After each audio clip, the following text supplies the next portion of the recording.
Hello ವೀಕ್ಷಕರೇ, welcome back to my channel. ನಾನಿವತ್ತು ನಿಮಗೆ ತೋರಿಸ್ಕೊಡ್ತಿರೋವಂಥ ರೆಸಿಪಿ ಏನಪ್ಪ ಅಂದರೆ ಹಿತ್ಕಿದ ಅವರೆಕಾಳು ಸಾಂಬಾರನ್ನ ಹೇಗೆ ಮಾಡೋದು ಅಂತ ಹೇಳ್ಕೊಡ್ತೀನಿ. ತುಂಬ ಟೇಸ್ಟಿಯಾಗಿರೋವಂಥ ಈ ಸಾಂಬಾರನ್ನ ಹೇಗೆ ಮಾಡೋದು ಅಂತ ನಾನು ನಿಮಗೆ ಹೇಳ್ಕೊಡ್ತೀನಿ. ಇನ್ನೂ ಯಾರು ನನ್ನ ಚಾನಲ್ನ ಸಬ್ಸ್ಕ್ರೈಬ್ ಆಗಿಲ್ಲ, ಪ್ಲೀಸ್ ಸಬ್ಸ್ಕ್ರೈಬ್ ಆಗಿ. ಹಾಗೆ ಈ ಸಾಂಬಾರನ್ನ ಮಾಡೋದಕ್ಕೆ ನಮಗೆ ಏನೇನು ಇಂಗ್ರೀಡಿಯೆಂಟ್ಸ್ ಬೇಕು ಅಂತ ಒಂದು ಸಲ ನೋಡ್ಕೊಬರೋಣ ಬನ್ನಿ. ಇದನ್ನು ಮಾಡೋದಕ್ಕೆ ನಾನು ಒಂದು ಈರುಳ್ಳಿ, ಹಾಗೆ ಟೊಮೊಟೊ, ಕೊತ್ತಂಬರಿ ಸೊಪ್ಪು, ಒಂದು 4-5 ಬೆಳ್ಳುಳ್ಳಿ, 1 ಇಂಚಷ್ಟು ಶುಂಠಿ, ಹಾಗೆ ಚಕ್ಕೆ, ಲವಂಗ, ಕರಿಬೇವಿನ ಸೊಪ್ಪು, ಕಡಲೆ ತೊಗೊಂಡಿದ್ದೀನಿ. ಮತ್ತು ಒಂದು ಅರ್ಧ kg ಚಿಲ್ಕ ಅವರೆಕಾಳು. ನೆಕ್ಸ್ಟು ಖಾರಕ್ಕೆ ತೆಂಗಿನಕಾಯಿ ತುರಿ, ಒಂದು ಅರ್ಧ ಕಪ್ಪಷ್ಟು ತೆಂಗಿನಕಾಯಿ ತುರಿ, ಹಾಗೆ ಧನಿಯಾ ಪುಡಿ, 2 ಟೇಬಲ್ ಸ್ಪೂನ್ ಧನಿಯಾ ಪುಡಿ, ಹಾಗೆ 1 ಟೇಬಲ್ ಸ್ಪೂನಷ್ಟು ಅಚ್ಚಕಾರದ ಪುಡಿನ ತೊಗೊಂಡಿದ್ದೀನಿ. ನೆಕ್ಸ್ಟ್ ನಾವಿಲ್ಲಿ ಒಂದು ಮಸಾಲೆ ರೆಡಿ ಮಾಡ್ಕೋಬೇಕು. ಅದಕ್ಕೆ ನಾನಿಲ್ಲಿ ಒಂದು ಪಾತ್ರೆಗೆ 2 ಟೇಬಲ್ ಸ್ಪೂನ್ ಎಣ್ಣೆ ಹಾಕಿದ್ದೀನಿ. ಅದಕ್ಕೆ ನಾವು ಹೆಚ್ಚಿಟ್ಕೊಂಡಿರೋವಂಥ ಈರುಳ್ಳಿನ ಹಾಕ್ಬಿಟ್ಟು ಸ್ವಲ್ಪ ಸಾಫ್ಟ್ ಆಗೋವರೆಗೂ ಕೂಡ ಫ್ರೈ ಮಾಡ್ಕೋಬೇಕಾಗುತ್ತೆ. ಈರುಳ್ಳಿ ಸ್ವಲ್ಪ ಸಾಫ್ಟ್ ಆಗೋವರೆಗೂ ಕೂಡ ನೀಟಾಗಿ ಫ್ರೈ ಮಾಡ್ಕೊಳ್ಳೋಣ. ನೆಕ್ಸ್ಟ್ ನಾನು ಇದಕ್ಕೆ ಶುಂಠಿ ಮತ್ತು ಬೆಳ್ಳುಳ್ಳಿನ ಸೇರಿಸ್ಕೊಳ್ತಾ ಇದ್ದೀನಿ. ಈ ಮಸಾಲೆ ರುಬ್ಬಿ ಮಾಡೋದ್ರಿಂದ ಸಾಂಬಾರ್ ಟೇಸ್ಟ್ ತುಂಬಾ ಚೆನ್ನಾಗಿರುತ್ತೆ. ಇದೆಲ್ಲನೂ ಕೂಡ 1 ನಿಮಿಷ ಸಾಫ್ಟ್ ಆಗೋವರೆಗೂ ಕೂಡ ಫ್ರೈ ಮಾಡ್ಕೊಳ್ಬೇಕಾಗುತ್ತೆ. ನೆಕ್ಸ್ಟ್ ನಾವು ಇದಕ್ಕೆ 1 ಟೊಮೊಟೊ ಸೇರಿಸ್ಕೊಳ್ತಾ ಇದ್ದೀನಿ. ನೆಕ್ಸ್ಟ್ ನಾವು ಇದನ್ನು ಕೂಡ ಟೊಮೊಟೊ ಸಾಫ್ಟ್ ಆಗೋವರೆಗೂ ಕೂಡ ಫ್ರೈ ಮಾಡ್ಕೋಬೇಕಾಗುತ್ತೆ.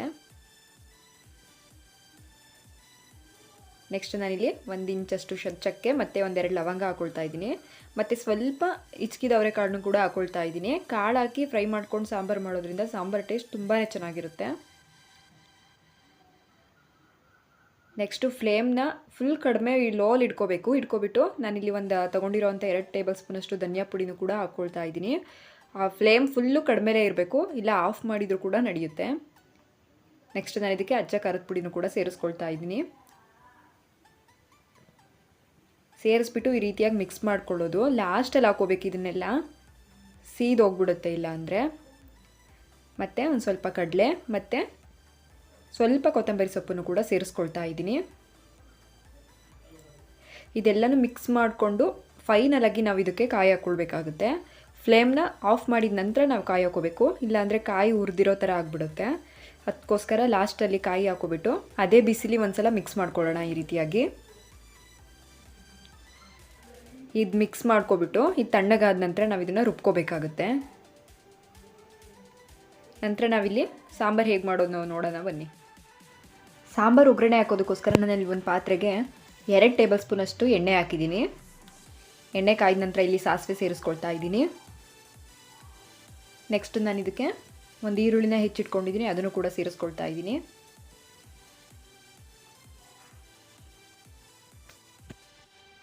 ಈರುಳ್ಳಿ ಸಾಫ್ಟ್ ಆಗೋವರೆಗೂ ಕೂಡ ಫ್ರೈ ಮಾಡ್ಕೋಬೇಕಾಗುತ್ತೆ. ನೆಕ್ಸ್ಟ್ ನಾನು ಇದಕ್ಕೆ ಕರಿಬೇವಿನ ಸೊಪ್ಪನ್ನು ಸೇರಿಸ್ಕೊಳ್ತಾ ಇದ್ದೀನಿ. ಮತ್ತು ಒಂದು ಚಿಟಿಕೆಯಷ್ಟು ಅರಿಶಿನ ಕೂಡ ಹಾಕ್ಕೊಳ್ತೀನಿ ನಾನು. ಅರಿಶಿನ ಹಾಕಿ ಇದನ್ನು ಮಿಕ್ಸ್ ಮಾಡ್ಕೊಳ್ಬೇಕಾಗುತ್ತೆ. ಆಮೇಲೆ ನಾವು ತಗೊಂಡಿರೋವಂಥ ಚಿಲ್ಕ ಅವರೆಕಾಳನ್ನು ಕೂಡ ನಾವು ಇದಕ್ಕೆ ಹಾಕ್ಕೊಳ್ಳೋಣ, ಒಗ್ಗರಣೆಗೆ ಹಾಕ್ಕೊಳ್ಳೋಣ. ಕಾಳನ್ನ ಚೆನ್ನಾಗಿ ಒಗ್ಗರಣೆನೇ ಫ್ರೈ ಮಾಡ್ಕೋಬೇಕಾಗುತ್ತೆ.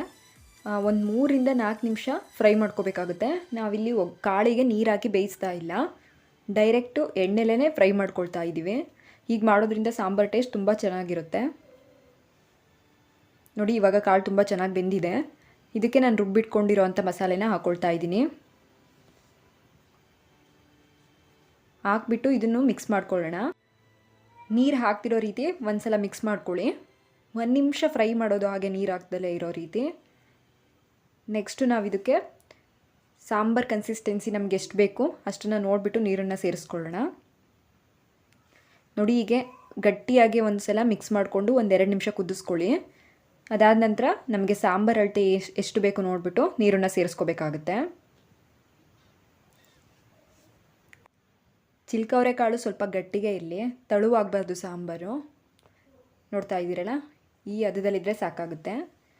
ನೆಕ್ಸ್ಟ್ ಇದನ್ನು ನಾವು ಚೆನ್ನಾಗಿ 7-8 ನಿಮಿಷ ಸಾಂಬಾರನ್ನ ಕುದಿಸ್ಕೊಳ್ಬೇಕಾಗುತ್ತೆ. ಸಾಂಬಾರು ಕುದಿ ಬರೋ ಟೈಮಲ್ಲಿ ರುಚಿಗೆ ಎಷ್ಟು ಬೇಕೋ ಅಷ್ಟು ಉಪ್ಪನ್ನು ಸೇರಿಸ್ಕೊಳ್ಳೋಣ. ನೋಡಿ, ಇವಾಗ ಸಾಂಬಾರು ಕುದಿ ಬರ್ತಾ ಇದೆ. ಒಂದು 7ರಿಂದ 8 ನಿಮಿಷ ಕುದಿಸಿದ್ರೆ ಸಾಕು, ಕುದ್ದಿರುತ್ತೆ ಚೆನ್ನಾಗಿ ಸಾಂಬಾರು. ನೋಡಿದ್ರಲ್ಲ ವೀಕ್ಷಕರೇ, ಚಿಲ್ಕ ಅವರೆಕಾಳು ಸಾಂಬಾರನ್ನ ಹೇಗೆ ಮಾಡೋದು ಅಂತ. ನಿಮಗೂ ಈ ಸಾಂಬಾರ್ ರೆಸಿಪಿ ಇಷ್ಟ ಆಗಿದ್ದಲ್ಲಿ ಲೈಕ್, ಶೇರ್, ಕಮೆಂಟ್ ಮಾಡೋದನ್ನ ಮರಿಬೇಡಿ. ಹಾಗೆ ಇನ್ನೂ ಯಾರು ನನ್ನ ಚಾನಲ್ನ ಸಬ್ಸ್ಕ್ರೈಬ್ ಆಗಿಲ್ಲ, ಪ್ಲೀಸ್ ಸಬ್ಸ್ಕ್ರೈಬ್ ಆಗಿ. ನಿಮ್ಮ ಫ್ಯಾಮಿಲಿ ಫ್ರೆಂಡ್ಸ್ಗೂ ಕೂಡ ಶೇರ್ ಮಾಡಿ. Thank you for watching.